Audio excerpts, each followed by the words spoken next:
ये अमरजीत कुशवाहा, हम सिर्फ तहरा बारे में कहता नहीं कि तू अपन लैंग्वेज ठीक कर ल, ना तो तहार जीप काट देम सिवान में आके, याद रखी है। तहार जीप काट के तारा हाथ में दे देम गाड़ी गलौज कैल तो। गाड़ी गलौज मत करी है, याद करी है।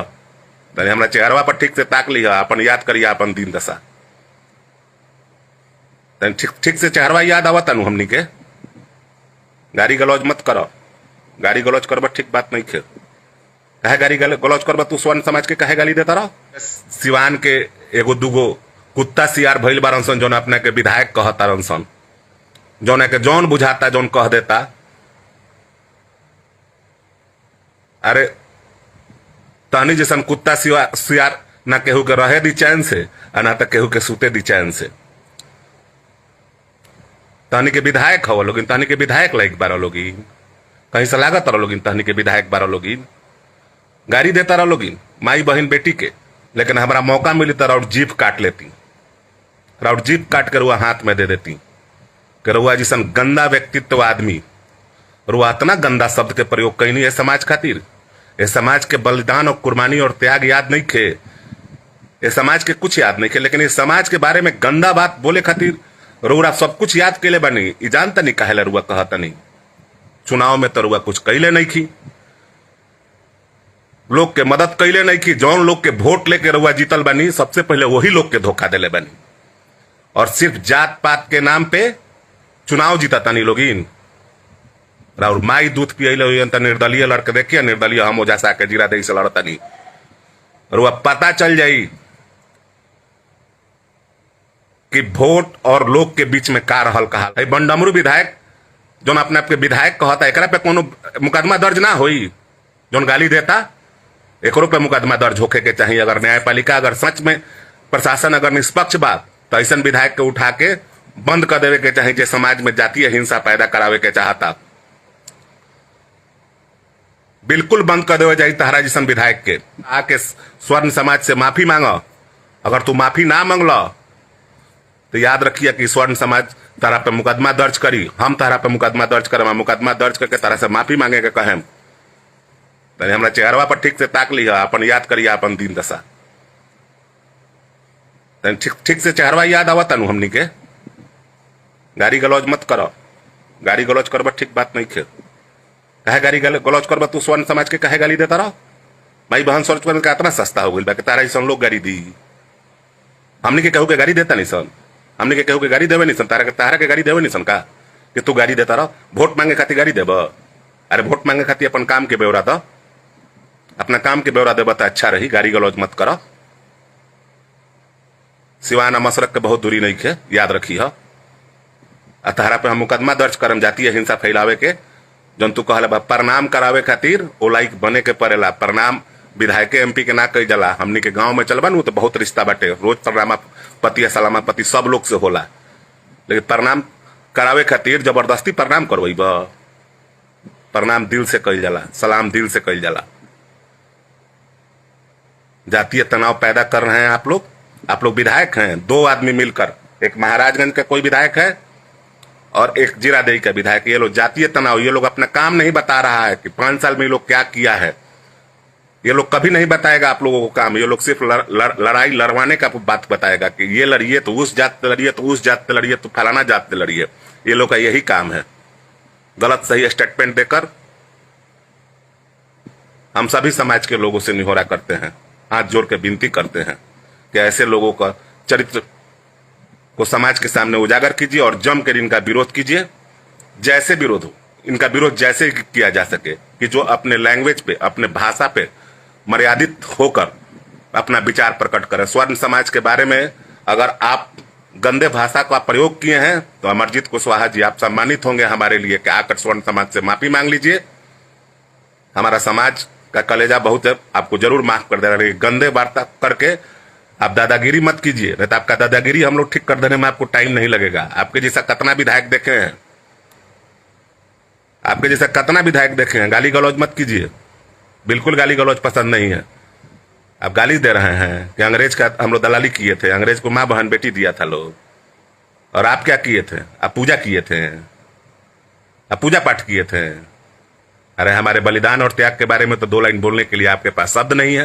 हमारी कुर्बानी के बारे में तो बोलने के लिए आपके पास कोई शब्द नहीं है, अपने विकास के बारे में बताने के लिए आपके पास तो कोई शब्द नहीं है, किसी का मदद का ब्यौरा तो आप दे नहीं सकते हैं। तो ऊपर नीचे का लड़ाई तो जरूर लड़वाइएगा, लड़ाते रहिए एकदम बिल्कुल बिल्कुल जम के, जितना लड़वाते रहिए।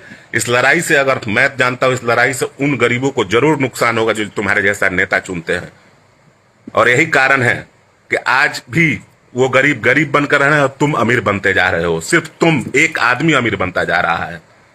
तुम लोग समाज के बारे में कभी भी नहीं सोचते हो, तुम लोग सिर्फ अपना सोचते हो और अपना सोचने के लिए पूरे समाज का नुकसान पहुंचा देते हो।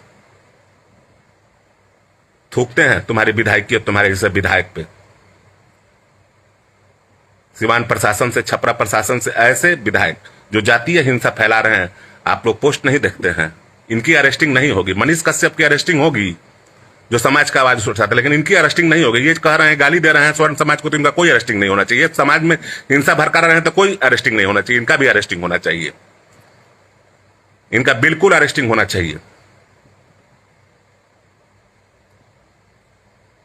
थोड़ा ढंग से रही विधायक जी, लैंग्वेज पे तैसा अपना कंट्रोल करी, ना तो हमनी के समाज के अगर मुंह खुल गई लू तो फिर चले लाइक ना रहे। रुआ हमनी के समाज के लड़का अगर मुंह खोले लगल सन तो फिर चले लाइक रुआ ना रहे, हम याद रखें। माई बहन के गाली मत दी केहू के, कोनो समाज के। स्वर्ण समाज ये सब 25 पे विश्वास ना, हमनी के केहू के माई बहन के गाली ना देवे निसन। हमनी खातिर सब समाज के लोग के इज्जत करे निसन। हमनी के सब लोग के मान सम्मान बटे, सब बड़ बुजुर्ग के मान सम्मान बटे। गाली गलौज ये देश के आजादी में सब लोग के भूमिका रहे, केहू के कम केहू बेसी, तब जाके देश आजाद भइल। लेकिन ऐसा बात नहीं है कि केहू दलाली करके तो केहू अथी करके, ये सब गलत बात पे गलत टिप्पणी बा। सम्मानित विधायक बनी रहुआ, ये सब काम ना करे के चाहिए। कम से कम इतना विरोध के बाद भी रुआ आके समाज से माफी मांग लेवे के चाहिए। गलती सलती होला, स्वर्ण समाज से माफी मांग ली विधायक जी, रुआ खातिर ठीक रही।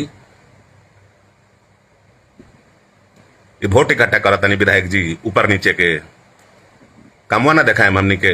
अरे जीरा दही के लोग काम भी देखे के चाहत हुई रहू कि रुआ कितना काम कैले बनी।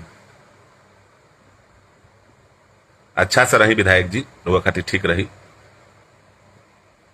सीओ के चैम्बर के सामने खड़ा होके और वह जौन कहता नहीं, गाली देता नहीं, ऊपर सीओ साहब के ना लोकल मुकदमा रुआ के लगे ना कैलन।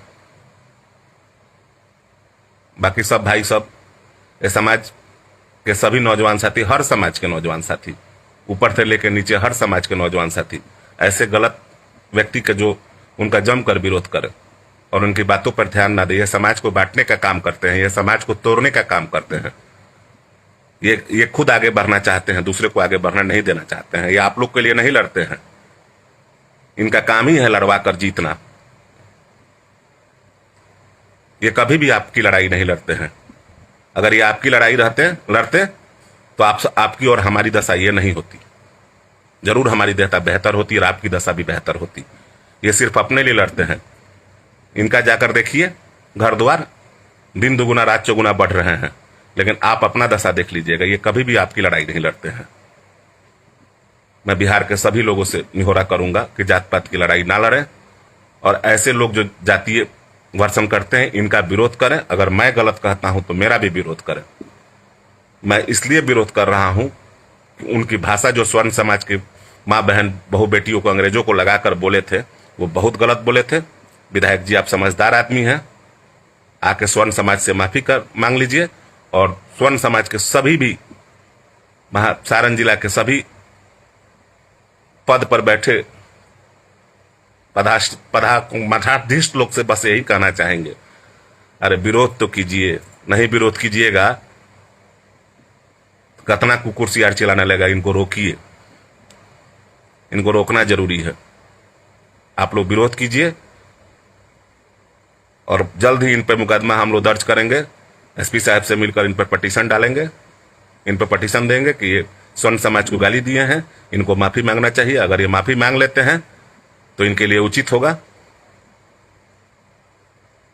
अमरजीत कुशवाहा जी, आपसे ऐसी उम्मीद नहीं थी कि आप कभी स्वर्ण समाज के पास वोट मांगने नहीं जाइएगा। सिर्फ कुशवाहा जी का लोग का वोट लेके जीत जाइएगा, और किसी का वोट नहीं चाहिए आपको। दलित, महादलित, पिछड़ा, ये सब किसी का वोट नहीं चाहिए।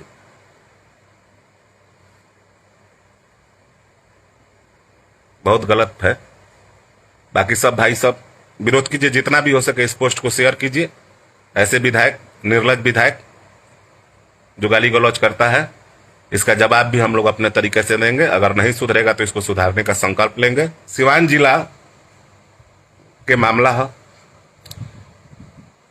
जीरादेई विधानसभा के अब सम्मानित कहीं उनकरा के या हमनी के अपमानित करे वाला विधायक जौन कहीं, जौन उनकर भाषा रहे अमर्यादित, असंसदीय, अलोकतांत्रिक, जौन उनकर भाषा रहे, वो भाषा से उस समाज के का संदेश देवे के चहलन, उस समाज के बारे में का कहे के चहलन।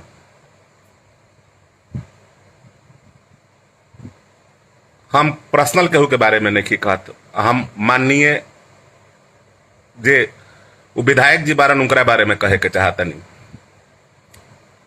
कि रउरा वो भाषा से का संदेश देवे के चाहनी समाज में। कभी समाज में आकर अपन कभी विकास गिनवाई नहीं, कभी समाज में जीरादेई में का काम कैले बनी लोग के बताई नहीं, ना बताई नहीं। लेकिन जब चुनाव के टाइम आ गई है तो कुत्ता सियार जिसन चिल्लाए लगनी, ऊपर नीचे के बात करे लगनी। कुत्ता सियार जिसन चिलैला से समाज के भ्रमित कर दे, गाली देता नहीं, पूर्वज लोग के गाली देता नहीं। ये बतावा 1990 और 2000 के दौर में भी रउआ लोग कहत रही, 2030 के भी दौर में कहता नहीं, और बोला नहीं कि हमनी के शिक्षित हो गई बनी सन। ये शिक्षा वाला भाषा है।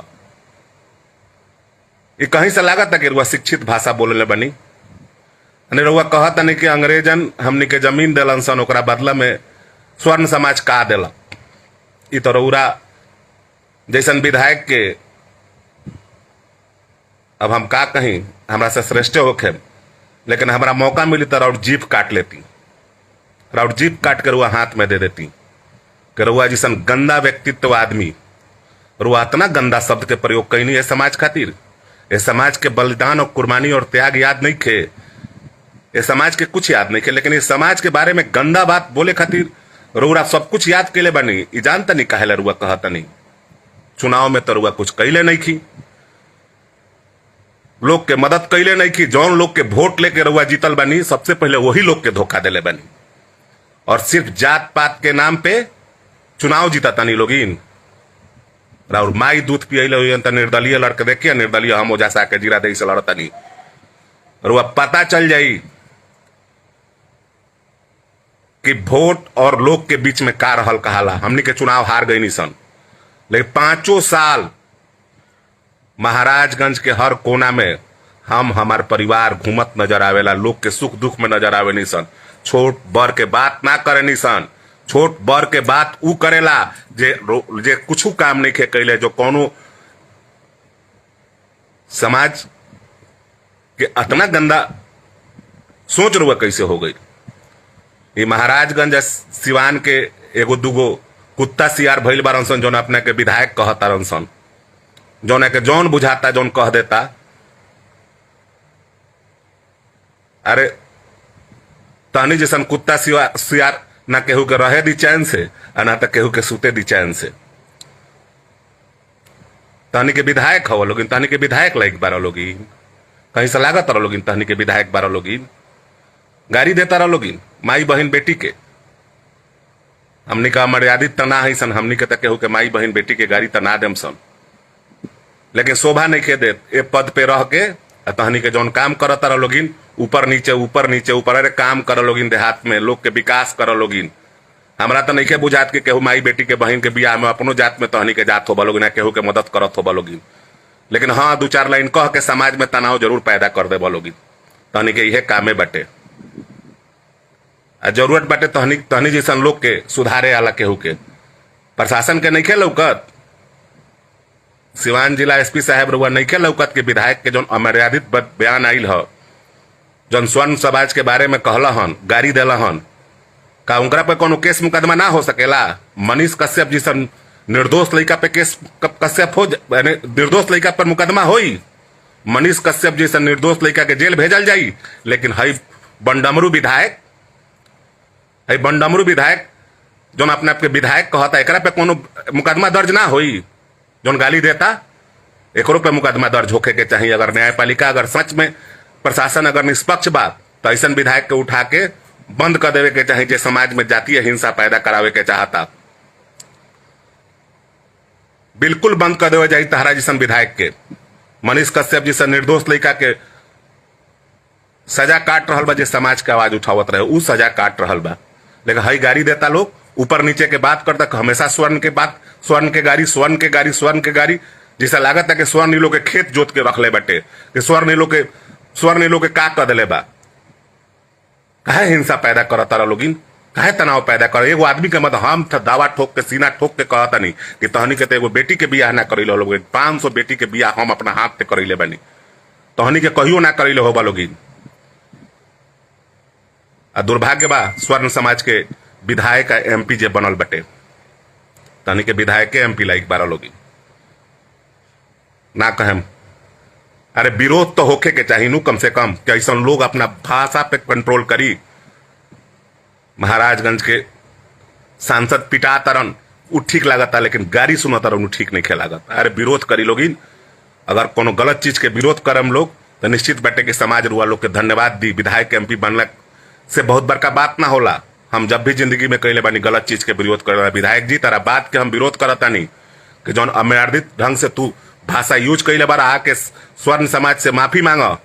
अगर तू माफी ना मांगला तो याद रखिए कि स्वर्ण समाज तारा पे मुकदमा दर्ज करी, हम तारा पे मुकदमा दर्ज करम, मुकदमा दर्ज करके तारा से माफी मांगे के कहें। तारा जैसन विधायक के हम जीभ काट दी, याद रखिए। फिर दोबारा ऐसा कोनो बात गाली गलौज वाला बात समाज में जातीय हिंसा पैदा कैला तो तनाव पैदा करता रह। तारा तनाव पैदा कैला से जाना एगो बेटी के बियाह करा दिया अपना जाते में, तन हाथ उठा के कहिया तो अपने करेजा पे हाथ रख के कई गो अपने जाते में बेटी के बियाह करीले बारो। अरे नाम के विधायक बनत रह लोगिन, जदयू लालटेन बीजेपी के नाम लेके 10 गो रुपया पैकेट से निकाल के किन हो जाना केहू के मदद ना करे लोगिन। हम जानत तानी कि कितना किन हो जाना पानी में बारह लोगिन। विधायक भइला से होला, विधायक एमपी होला, गाली देता नहीं लोगिन।